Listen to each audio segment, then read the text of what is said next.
Natutupad na ba ang propesiya?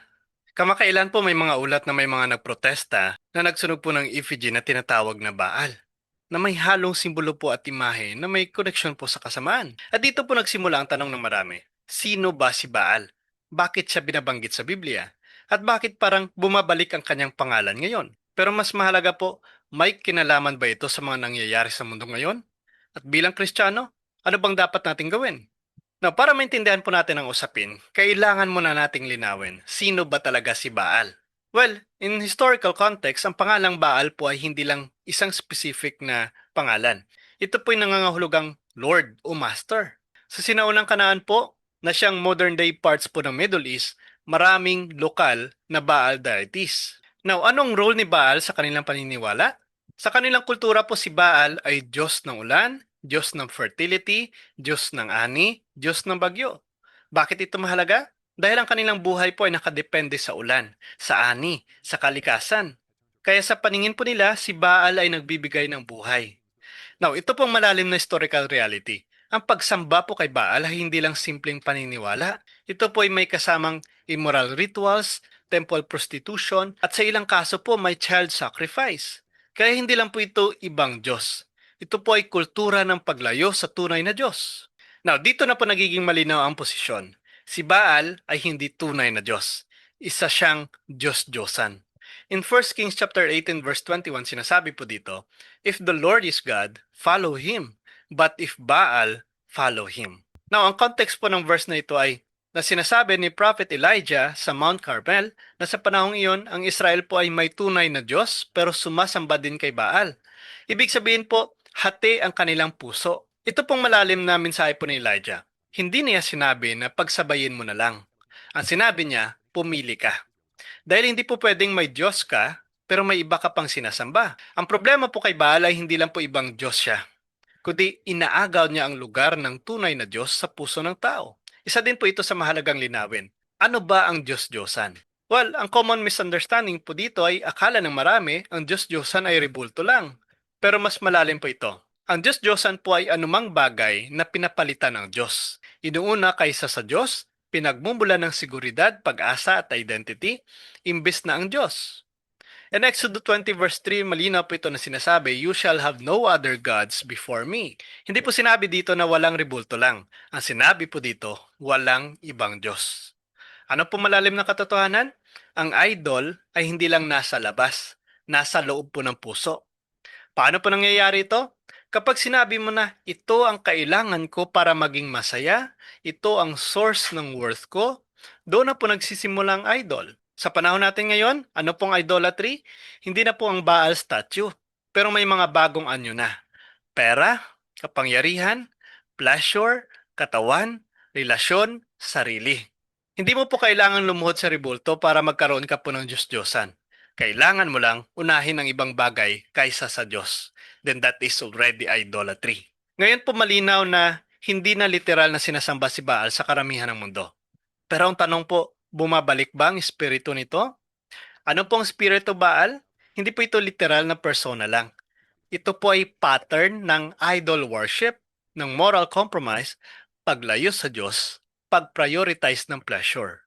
Sa Biblia po, ang pagsamba kay Baal ay kadalasang konektado po sa sexual immorality, corruption, injustice, spiritual infidelity. Paano ito naging parallel sa modernong panahon? Kapag ang lipunan po ay inuuna ang pleasure kaysa sa truth, binabaliwala ang Diyos, tinatanggap ang kasalanan bilang normal, tinatanggap ang moral boundaries. May kahalintulad itong pattern. Ito po napaka-importante. Hindi po ibig sabihin na literal na Baal is back. Ang ibig sabihin po nito, ang parehong uri ng paglayo sa Diyos ay nangyayari na ulit. Ito pong napaka-sensitive na issue. Sa ilang modern discussions po may mga naugnay ng idol worship at moral issues tulad po ng abortion. Pero kailangan po nating maging maingat. Linawin natin ito. Hindi po ito simpleng historical comparison. Hindi po ito para mag-label ng tao. Ang punto po dito, ang halaga ng buhay. In Psalms 139 verse 13, sinasabi po dito, "You knit me together in my mother's womb." Ano pong malalim na mensahe nito? Ang buhay po ay hindi aksidente, hindi po disposable, hindi po option lang. Ito ay likha ng Diyos. Now, kapag ang lipunan po ay hindi na pinapahalaga ng buhay, May deeper issue na po ito, pagkawala ng reverence sa Diyos. Ang mensahe po nito ay hindi po para husgahan ng tao, hindi po para mag-condemn, kundi para ipaalala po ang dignity ng bawat buhay. Now, ito na po ang tanong ng marami. Natutupad na ba ang propesiya? Ang direct answer po ay hindi agad-agad masasabi. Hindi po dahil walang katotohanan ng Biblia, kundi dahil kailangan po itong unawain ng tama. Bakit hindi agad-agad masasabi? Dahil una po, may symbolism ang Biblia. Lalo na po ang prophetic books tulad po ng Revelation. Maraming simbolo, maraming imagery, maraming layered meaning. Hindi po lahat ay literal na pangyayari. Pangalawa po, hindi lahat immediate fulfillment. May mga propesya po na may historical fulfillment, may spiritual meaning, may future dimensions. Kaya hindi po pwedeng isang event lang. Automatic fulfillment na agad. Pangatlo po, kailangan ng tamang interpretation. Hindi po sapat na headline lang, viral post lang, sariling interpretasyon lang. Ang kailangan po dito, context. Ang church teaching, maingat po ng pag-unawa talaga. Ang danger po ng maling konklusyon, kapag sinabi agad na ito na yon, may mga panganib. Una po, nagdadala ng takot. Nagiging takot ang pananampalataya, nagiging panic ang reaksyon. Pangalawa po, misinformation. Maling interpretasyon, maling conclusion, maling teaching, mali din pong pag-unawa. Pangapat po, confusion. Nalilito na pong mga tao, nawawala ng focus sa tunay po ng mensahe. Ano pong malalim na katotohanan dito? Ang layunin po ng prophecy ay hindi po hulaan ang eksaktong pangyayari, kundi ihanda ang puso ng tao. Anong dapat gawin ng isang Kristiyano? Sa gitna po ng lahat ng ito pong pinakaimportanteng tanong. Ano ba ang dapat nating gawin? Malinaw po na hindi ito ang dapat, na matakot, magpanik, maobses sa conspiracy, mawala ng pag-asa. Dahil ang Kristiyano po ay hindi tinawag para matakot, kundi para magtiwala sa Diyos. Ito pong dapat, manalangin. Prayer ang connection mo sa Diyos. Pangalawa, manatili sa Diyos. Huwag kang magpalayo. Pangatlo po, iwasan ang kasalanan. Dahil dito po nagsisimula ang pagkahulog. Pangapat, palakasin po ang pananampalataya. Hindi po sapat ang knowledge. Kailangan po ng relasyon sa Diyos. In Luke chapter 21 verse 28, sinasabi po dito, when these things begin to happen, stand up and lift up your heads. Pansinin niyo po ito, hindi po sinabi dito na matakot ka. Ano pong sinabi dito? Tumayo ka. Now, sa pananaw po ng simbahan, ang tunay po na laban ay hindi po visible. In Ephesians chapter 6 verse 12, sinasabi po dito, our struggle is not against flesh and blood. Ibig sabihin po nito, hindi po tao ang kalaban mo, kundi spiritual forces. Ano pong malalim na reality? Ang tunay po na laban sa isip, sa puso, sa kaluluwa. Sa karanasan po ng simbahan, ang kasamaan po ay hindi agad lumalabas bilang takot. Madalas, ito ay deception, distraction, temptation, confusion. Now, ano pong practical defense natin? Hindi po ito complicated. Kailangan natin gawin? Prayer. Daily connection po sa Diyos. Pangalawa, confession. Paglilinis po ng kaluluwa. Pangatlo, Eucharist.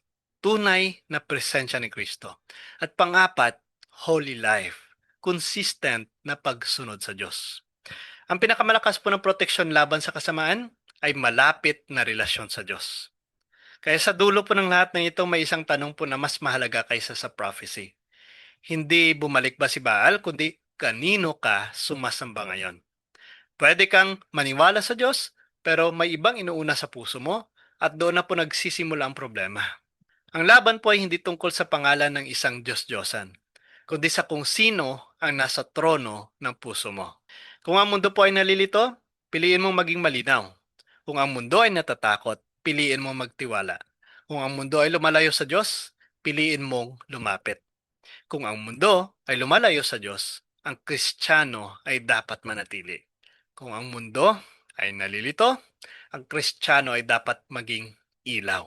Hindi pong pangalan ni Baal ang dapat mong katakutan, kundi ang posibilidad na ang puso mo ay malayo na sa tunay na Diyos. Kung sangayon po kayo sa video na ito, please comment down below. I believe only one true God, Jesus Christ. God bless po sa ating lahat. Sa ngalan ng Ama, ng Anak at ng Espiritu Santo. Amen.